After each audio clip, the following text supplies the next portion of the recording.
একটু একটু বোনা স্বপ্নের জাল, একটু রচনা করা স্বপ্ন সকাল, ধাপে ধাপে সামনে এগিয়ে চলা, নিজের কথাগুলো নিজে বলা। সূর্যের হাতছানি ওই, কেন তবে আবদ্ধ রই? কালো আধার কেটে আকাশ জুড়ে দেখো বসেছে প্রাণের মেলা, ভোরের আকাশে ওই করছে খেলা, সোনালি মেঘের ভেলা। অনন্যা মেকআপ রুমে একটা উটকো ছেলেকে নিয়ে এসে হাত ধরাধরি করে গল্প করছে। এতদিনে তোমাদের দুজনের মাথায় কিঞ্চিত হলেও বোধ বুদ্ধির উদয় হয়েছে। বলো না কি জব করবো? হ্যাঁ কি জব করবো? সেটা এখনো ঠিক হয়নি, আগে তোমরা ঐক্যমত্যে আসো। আমার তো ভালো লেগেছে বলছি, এই তুমিও তো বলছিলে তোমার খুব ভালো লেগেছে। হ্যাঁ বলেছি তো। এই গানটা শুনলে আমি এমনি নিঃসঙ্গ হয়ে যাই। হাজার মানুষের ভিড়ে থাকলেও আমি নিঃসঙ্গতাটা ফিল করতে পারি। তাহলে তো ফোনটা রাখাই উচিত। যেখানে নেই সেখানে থেকে কি লাভ বলেন? আরে ধুর, আমার দ্বারা কখনোই অভিনয় হবে না। হবে হবে, বাড়িতেও কিন্তু তুমি দারুণ অ্যাক্টিং করো ভাবি।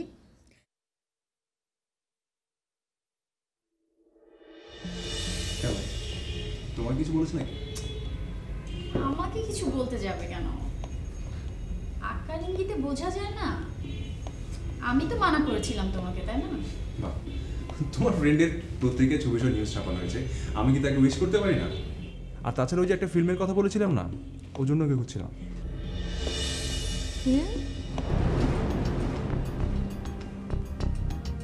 কিসের ফিল্ম? কে বানাচ্ছে? ইন্টারন্যাশনাল ওমেন্স ফোরাম, ওরা একটা ইন্টারন্যাশনাল অর্গানাইজেশন, বাংলাদেশের নারীদের মর্যাদা এই টপিকটা নিয়ে ওরা একটা ফিকশনাল ফিল্ম বানাচ্ছে। আমাদের বাংলাদেশে পিয়াল মাহমুদ আছেন না, উনি স্ক্রিপ্ট লিখছেন আর আমার একটা ফ্রেন্ড ডিরেকশন দিচ্ছেন। তো অনন্যাকেই লাগবে কেন? আরে বাবা, ফিল্মটা সেন্ট্রাল ক্যারেক্টার ওরা নতুন মেয়ে চাচ্ছে, বুঝছো? আর গল্পের যে বর্ণনা, ক্যারেক্টারের যে ধরন, তাতে আমার মনে হচ্ছে অনন্যা এটা খুব ভালো করবে। প্রথমে আমার ওর কথা মনে হয়েছিল, কাজটা করতে পারলে তোর কপাল খুলে যাবে, এই জন্য তো বাবার ওকে আমি খুঁজছিলাম। থাক না, বাদ দাও। ও যখন পছন্দ করছে না তখন কি দরকার? আমি ওর সাথে পার্সোনালি কথা বলবো। তোমার বান্ধবী যে এত কনজারভেটিভ সেটা কে জানে? বিষয়টা কনজারভেটিভনেসের না, বিষয়টা হচ্ছে কাজে কনসেন্ট্রেশনের। কেন? তোমার যখন শুটিং থাকে তোমার সেটে তো আমি যাই, তুমি কি ডিস্টার্ব ফিল করো? তোমার কি কনসেন্ট্রেশন ব্রেক হয়? আমি কতদিন হলো কাজ করছি, আর অনন্যা তো নতুন, ওর তো একটু এরকম হতেই পারে।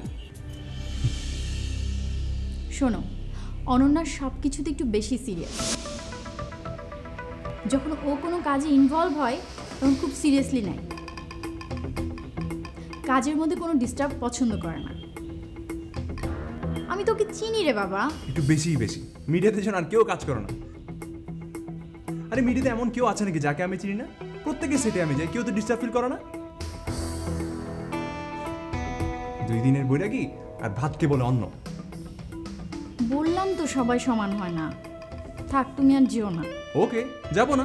আমার একদম বয়ে গেছে না, ও একদম কি এমন ইম্পর্টেন্ট পার্সন হয়ে গেছে যে ওর পেছনে পেছনে আমি ঘুরে বেড়াবো? বাদ দাও তো এসব, যত সব।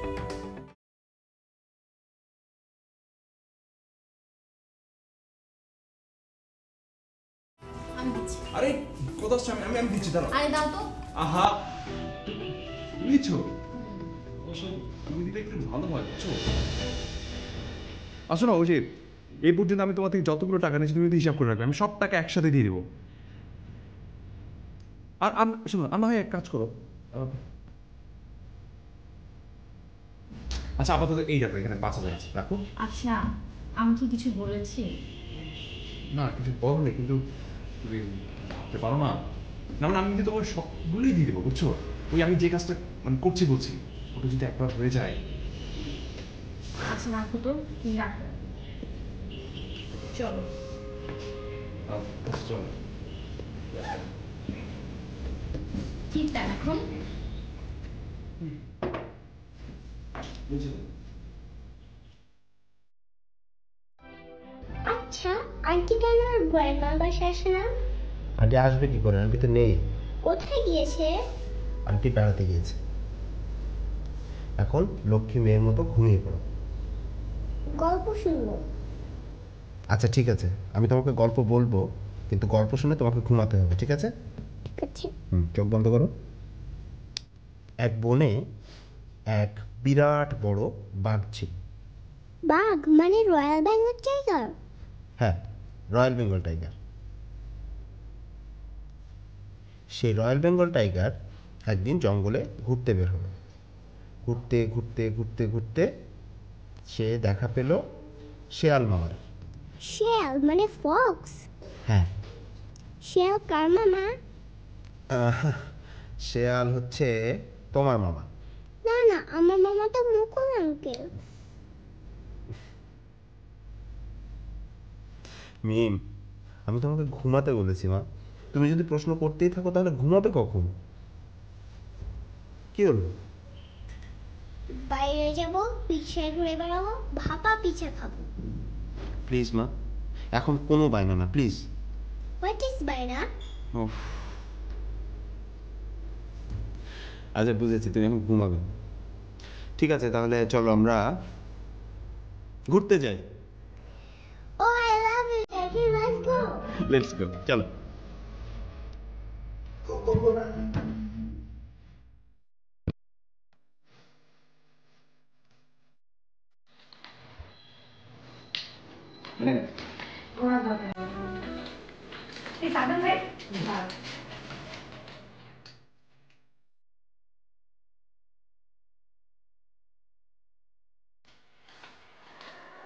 সবার জন্য মিষ্টি নিয়ে আসেন। কি মিষ্টি নিয়ে দেবো? কি মিষ্টি আনবেন ভাইয়া? আমার তো সন্দেশ পছন্দ। যান, সবার জন্য সন্দেশ আর মিষ্টি নিয়ে আসেন। আপনার টাকা তো সব শেষ হয়ে যাবে। হোক, আমি আজকে বাবার জন্য গিফট কিনবো, মার জন্য গিফট কিনবো। আপনি খুব খুশি হয়েছেন, তাই না?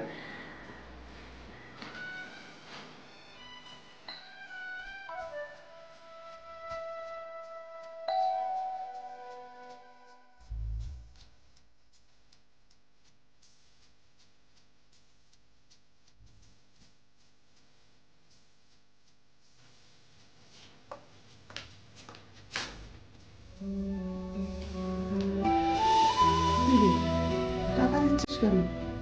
রেখে দাও, তোমাকে দিলাম। মা, তোমার তো কত সকাল লাভ থাকে, পূরণ হয় না। এই টাকাটা দিয়ে তো আর সব পূরণ হবে না, কিছুটা পূরণ করো। জীবনে প্রথম কেউ আমাকে টাকা দিল, খুব ভালো লাগছে।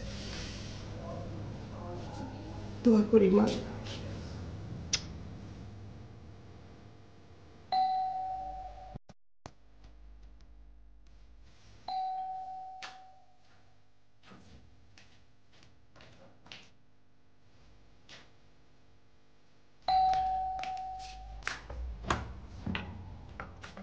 ও মা, এই ভাবি, এতদিন পর বাসার কথা মনে পড়লো? বাড়ির মানুষ বাড়িতে না থাকলে খালি খালি লাগে, ভালো লাগে না। এতদিন পর মাকে মনে পড়লো না? না মা, আপনাদের কথা কি ভোলা যায়? সাব্বির কই? ও রিক্সা ভাড়া দিয়ে আসছে। সাব্বির তোর না?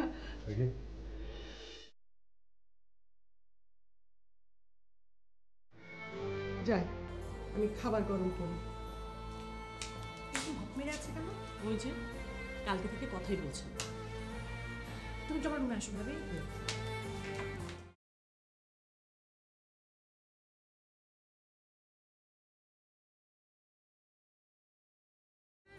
ভাগ্যিস রান্না করে রেখেছিলাম, নাহলে ছেলেগুলো না খেয়ে থাকতো।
দেখো তো সুন্দর।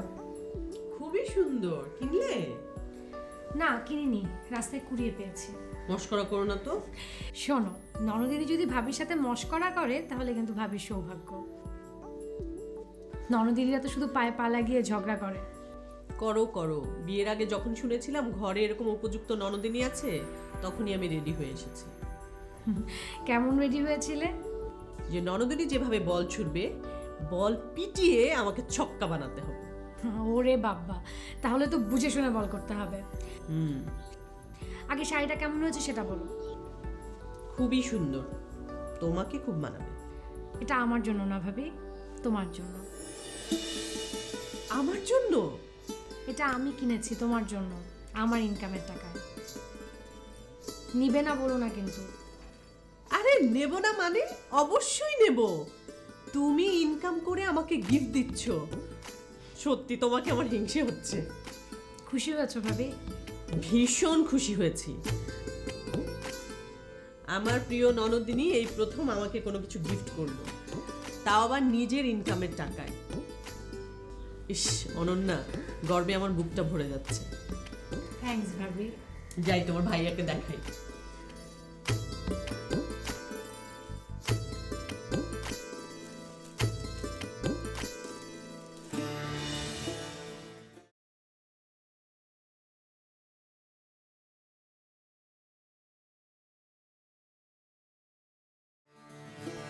এই দেখ তো শাড়িটা কেমন?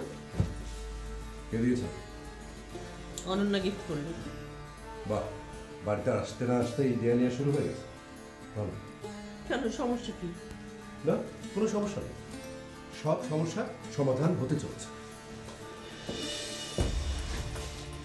ভাই এটা তোমার জন্য।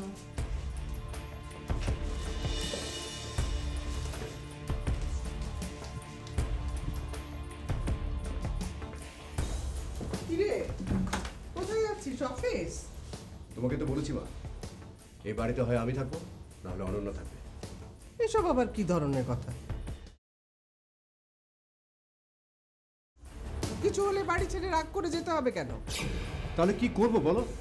কিভাবে এই বাড়িতে থাকবো? শোনো মা, আমি বুঝে গেছি, এই বাড়িতে সবাই তোমরা একদিকে আর আমি আরেকদিকে।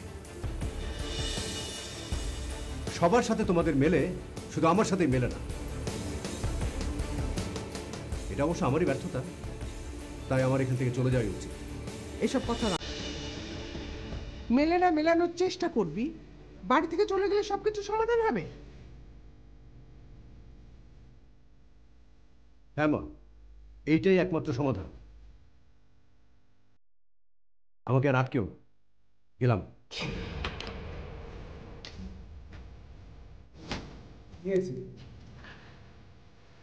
কোথায় যাচ্ছিস?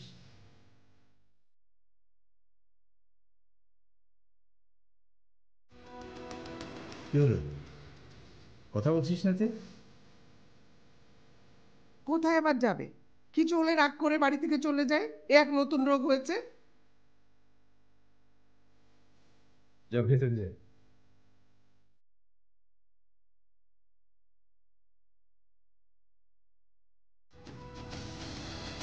যা বলছি।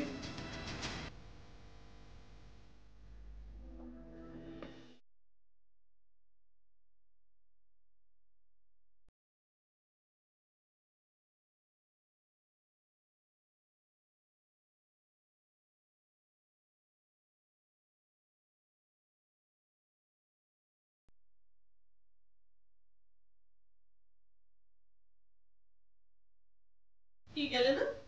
একটা কথা বলবা না, আমি চলে গেলেই তো তোমাদের জন্য ভালো। না তা না, মানে এত হুঙ্কার দিচ্ছিলে আর বাবা বললো অমনি চুপসে গেলে, সেই জন্য বললাম।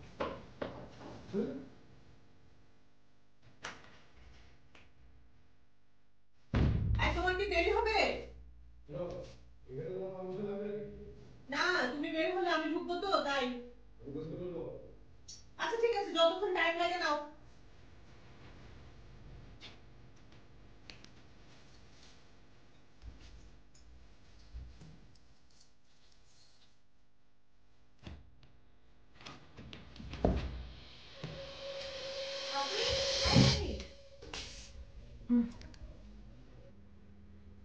সরি ভাবি, তুমি কি ব্যস্ত? না না, বলো কি ব্যাপার? না না, আমি যাই, পরে বলবো। না না, সমস্যা নাই, বলো।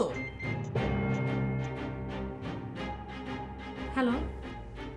অনন্যা আসার আর সময় পেল না। সময় মতো কাগজটা না নিতে পারলে 26 বেরিয়ে আসবে। কি যে করি। আসসালামু আলাইকুম ম্যাডাম। ওয়ালাইকুম আসসালাম। তা তোমার শুটিং শেষ হলো? হ্যাঁ ম্যাডাম, শেষ হলো। আমি আপনাকে ফোন দিব ভাবছিলাম, এর ভেতরে আপনি ফোন দিয়ে দিলেন। তা তো বুঝতেই পারছি। তা কেমন হলো? সব ঠিকঠাক ছিল তো? হ্যাঁ, সব ঠিকঠাক মতোই হয়েছে। শুরুতে একটু নার্ভাস ছিলাম, কিন্তু পরে কাটিয়ে উঠেছে।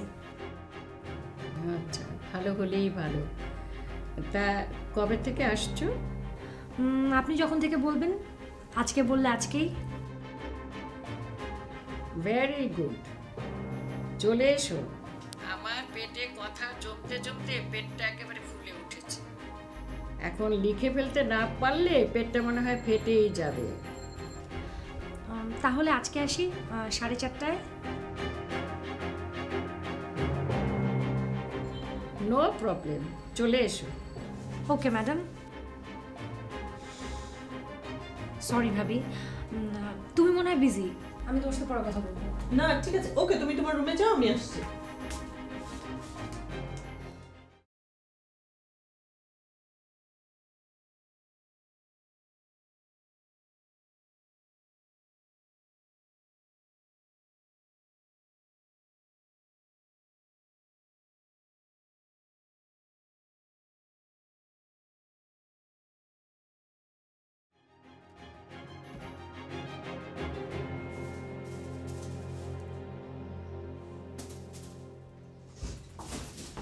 নাসরিন, তুই কি এখনো ঘোরার ডিমে আছিস? হ্যাঁ। আমি না কি করব সেটা এখনো ভেবে পাচ্ছি না। একবার মনে হচ্ছে যে জব করি, আবার মনে হয় যে না বিজনেস করি। যা মন চায় সেটা করে ফেলো। তবে এবার আমি নিশ্চিত তুমি এবার আমার সাথে কোনো কম্পিটিশনে আসতে পারছো। ও রিয়েলি? অত চাপাবাজি করিস না। হ্যাঁ, কি একটা ঘোড়ার ডিমের বিজনেস করবি, তার আবার কম্পিটিশন? হ্যাঁ, এখনই তো জ্বলে পুড়ে মরে যাচ্ছ, শুরু করলে তো ছাই হয়ে উড়ে যাবে। আমার বইই গেছে। শোন, আমি কি করব সেটা এখনো ভেবে পাচ্ছি না, কিন্তু একটা কথা বলে রাখি, জব করি আর বিজনেস করি, যাই করি না কেন, আমি যেটা করব তুই সেটার ধারে কাছে আসতে পারবি না। খালি একটাবার মাথায় আসুক। ভাব, তোমার ওই কাদা পোড়া মাথায় যতটুকু আসে ততটুকু ভাবো। কি কাদা পোড়া? এটা কি ধরনের ভাষা? আমার মাথায় কাদা পোড়া? হ্যাঁ, এতক্ষণ ফান হচ্ছিল, আমরা মজা করছিলাম, ঠিক আছে, কিন্তু এমন কোনো কথা বলবি না যেটা বললে আমার আত্মসম্মানে লাগে। আমি অনেকক্ষণ থেকে খেয়াল করেছি তুই আমাকে টিজ করছিস। আমি রিয়াক্ট করছি না তার মানে এইটা না যে আমি তোকে ছেড়ে দেব। আর একটা বার যদি বাজে কথা বলিস। পুলিশ মানে কি করবে? তুমি আমাকে মারবে?